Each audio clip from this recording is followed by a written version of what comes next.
Bueno, hoy tengo el placer de recibir a María Sobrino, historiadora, especialista en literatura, que nos va a contar un poco de qué es el Salón Literario. ¿Cómo está, María? ¿Todo bien? Todo bien.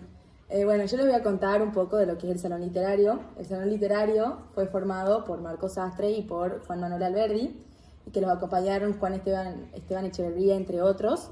Y bueno, el Salón Literario se inauguró en 1837 con varios discursos, entre ellos el más importante, el de José María Gutiérrez, que allí se proclaman todas las ideas de la generación romántica. Esas ideas estaban el modelo cultural, el antihispanismo, la revolución restauradora, y bueno, se forma una nueva generación, una nueva lengua. Todo el Salón Literario fue siempre apoyado por el restaurador, fue mirado con buenos ojos porque les importaba, le caía bien que a ellos les importen las ideas políticas, pero bueno, luego tuvo que ser cerrado por el gobierno y ellos se dedicaron a una política revolucionaria. Muy bien, muchas gracias. Bueno, ahora la licenciada en Literatura Argentina, Paulina Cajal, nos va a contar un poco de cómo eran las características de este movimiento que conocemos como romanticismo. ¿Cómo estás, Paulina? Hola, muy bien. ¿Vos? La Todo verdad bien, que estoy gracias. muy contenta de estar acá hoy, muy feliz. Muchas gracias. Sí, bueno, les voy a contar un poco sobre las características del romanticismo. Para empezar hay que hablar por qué surge. En ese momento es donde estaba el ilustrado y como expresión artística el neoclasicismo. Y este va a surgir como de forma de rechazo y como de contraposición a estas ideas. Así va a surgir el romanticismo. Y va a generar una exaltación de sentimientos y subjetividad. Eso era lo que quería mostrar. Quería permitir a los artistas representar su creatividad con mayor libertad. Así como también van a empezar a tener una rebeldía frente a las reglas del arte y la literatura. Los artistas del romanticismo se van a oponer a la rigidez que venía de la tradición, de todo siguiendo a un régimen perfecto que buscaba la perfección, y van a buscar una innovación artística. Así es como va a surgir el famoso culto del yo y del individualismo, donde muchos artistas van a empezar a dejar de buscar la tradición, como decía antes, y empezar a buscar la inspiración en su yo interior. Porque viste que antes todos trabajaban por encargo, que si vos le pedías un cuadro, ahora va a ser como más. Entonces, en simples palabras, los artistas eran cada vez más originales, digamos. Exacto, se empezó a tener una valoración por la originalidad, se vuelve como un nuevo criterio de la valoración artística. Ahora ya no se buscaba tanto perfeccionar la tradición, sino algo más original, algo nuevo. Perfecto. Sí, así también surge el nuevo concepto que es el de la sublimidad, que busca, en vez de que todo lo romántico sea lo perfecto, lo ordenado, lo equilibrado, lo austero, lo clásico, no, ahora vos podés encontrar una cierta belleza en las cosas turbias, en las cosas que te conmueven, en las cosas tipo distintas. Esa era la belleza que se buscaba también un poco en esto. Y una exaltación a la fantasía también. Se va a caracterizar por dar rienda suelta a las fantasías, a los sueños, a todas esas ideas que por ahí se guardaban en su interior. Los artistas del pasado, ahora los escritores, tanto en la literatura como en el arte sucedía esto. Y bueno, también se va a despertar una cierta nostalgia un poco por el pasado, ya que como en este momento se vivía esta época de ilustrado, de neoclasicismo que tanto rechazaban, van a buscar por volver un poco algunas ideas del pasado también. Muchísimas gracias, Paulina. Hola, Agostina, bienvenida, ¿cómo estás? Hola Santiago, todo bien por suerte. Bueno, ahora te voy a hablar. Que la Edad Media especialmente fue la que coincidió con el arte gótico. Era para los románticos como el símbolo de la espiritualidad y de la mística, con la que acudieron con frecuencia a ella como inspiración o como tema. El barroco, por su parte, representaba la libertad compositiva, la liberación de las emociones, los efectos y la exuberancia, lo que era un fin con los propósitos creativos y expresivos del romanticismo. Después estaban los intereses en lo exótico, por ejemplo, bajo el paradigma del buen salvaje idealizaban la figura del aborigen americano. También estaban los intereses en los temas y culturas populares, por ejemplo, la nostalgia por el pasado se expresó en el interés por rescatar la sabiduría popular, el folclore, las leyendas, lo que imprimió en el romanticismo un fuerte énfasis al sentimiento nacionalista. Ahí surgió el nacionalismo, que fue el énfasis que no estaba en la institucionalidad como tal, sino la identidad del pueblo. Claro. También está la valoración de las lenguas vernáculas. En el romanticismo, las lenguas vernáculas cobraron gran importancia como expresión nacionalista. Por ejemplo, en la música destacaron las óperas en lenguas como el alemán, el ruso y el checo. lo que desafió la tradición de escribirlas en italiano. Después surgió también un fuerte idealismo. Este movimiento fue extremadamente idealista, no solo a nivel artístico, sino también político y social. No era extraño que los artistas del romanticismo se involucraran con causas políticas o movimientos espirituales diversos. Claro. Bueno, Agostina, muchísimas gracias, ¿no? Comité especial, tenemos a Benjamín Arauz, venido desde Jujuy, que él nos va a contar un poco de quién era Esteban Echeverría y cómo introdujo el romanticismo en nuestro país. ¿Cómo estás, Benjamín? ¿Todo bien? Hola Santiago, ¿todo bien? Buenas tardes.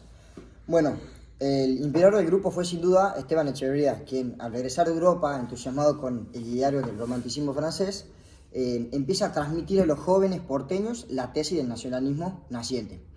Este tiene dos vertientes, la doctrinal, en donde expresa su pensamiento unitario, y la literaria, donde expresa su proyecto romántico. Sus dos obras literarias más conocidas, que capaz que la conoces, son La cautiva y El matadero, donde expresa su forma poética, el proyecto romántico y el proyecto romántico. Por otro lado, las ideas estéticas de Echeverría derivan en general de los franceses, alemanes e ingleses. En diversos escritos él te ha dejado expuestos estas ideas, como por ejemplo sobre la naturaleza de la poesía y la originalidad. La poesía moderna, que la poesía moderna no imita ni copia, sino que se nutre del mundo que lo rodea. O por otro lado, sobre la función del poeta y de la poesía. El poeta es pues el genio, el mensajero, único capaz de revelar lo real y concreto a la presencia oculta de lo trascendental y lo divino. O sobre la poesía nacional e independencia literaria. Sus palabras fueron: es preciso que la poesía aparezca revestida de un carácter propio y original, y que, reflejados los colores de la naturaleza física que nos rodea, sea a la vez el cuadro vivo de nuestras costumbres y la expresión más elevada de las ideas dominantes, de los sentimientos y de las pasiones que nacen del choque inmediato de nuestros intereses sociales. O por otro lado, el poeta en su circunstancia, la poesía como expresión nacional de un pueblo debe tener color local. Esto decía él. El arte debe ser el vivo reflejo de la civilización, debe revestir en formas distintas en las diversas épocas de su desarrollo y aparecer con caracteres especiales en cada sociedad, en cada pueblo, en las diferentes edades que constituyen la humanidad. Y por último, la cautiva. El desierto es nuestro más pingue patrimonio y debemos sacar de su seno no solo riqueza para nuestro engrandecimiento, sino que también poesía para nuestro deleite moral y forma de nuestra literatura. Eso sería todo. Benjamín, muy lindas palabras, muchas gracias por acompañarnos. Y una vez más, te despido, admirado. No, mucho gusto. En último lugar, tenemos a Juliana Garzón, que nos acompaña. Ella se recibió de la Universidad de San Francisco de abogacía, y además tiene un posgrado en Oxford de historia y literatura. ¿Cómo estás, Juliana? Muy bien, muchas gracias por la invitación. No, gracias a vos por estar acá. Bueno, hoy yo voy a contarle un poco a los jóvenes qué es el proyecto cultural romántico. Bueno, es un movimiento cultural que se originó en Alemania y en Reino Unido a fines del siglo XVIII, como una reacción revolucionaria contra la Ilustración y el neoclasicismo, confiriendo prioridad a los sentimientos. Es considerado como el primer movimiento de cultura que cubrió el mapa de Europa completo. Y la libertad y el individualismo serán sus señas de identidad más características, trascendiendo del mundo cultural y artístico hacia el político. Es una reacción contra el espíritu racional y crítico de la Ilustración y el clasicismo, y favorecía ante todo a la conciencia del yo, como entidad autónoma y frente a la universidad de la razón, dotada de capacidades variables e individuales, como la fantasía y el sentimiento. Bueno, también le voy a hablar un poco de la literatura, que fue un movimiento literario anticlásico que se inició en el siglo XVIII, en Alemania, Inglaterra y Francia, tomando al principio la forma de prerromanticismo, y se dispersó y cultivó por toda Europa hasta mediados del siglo XIX. Bueno, su importancia y la renovación estética y artística que supuso fue que continuó ejerciendo su influencia hasta la actualidad. Y bueno, acá termina Muchísimas gracias. Muchísimas gracias a ustedes también por ver. Creo que acá termino esta exposición. Y bueno, esperemos que nos sigan viendo en este programa que es la Argentina. Muchas gracias.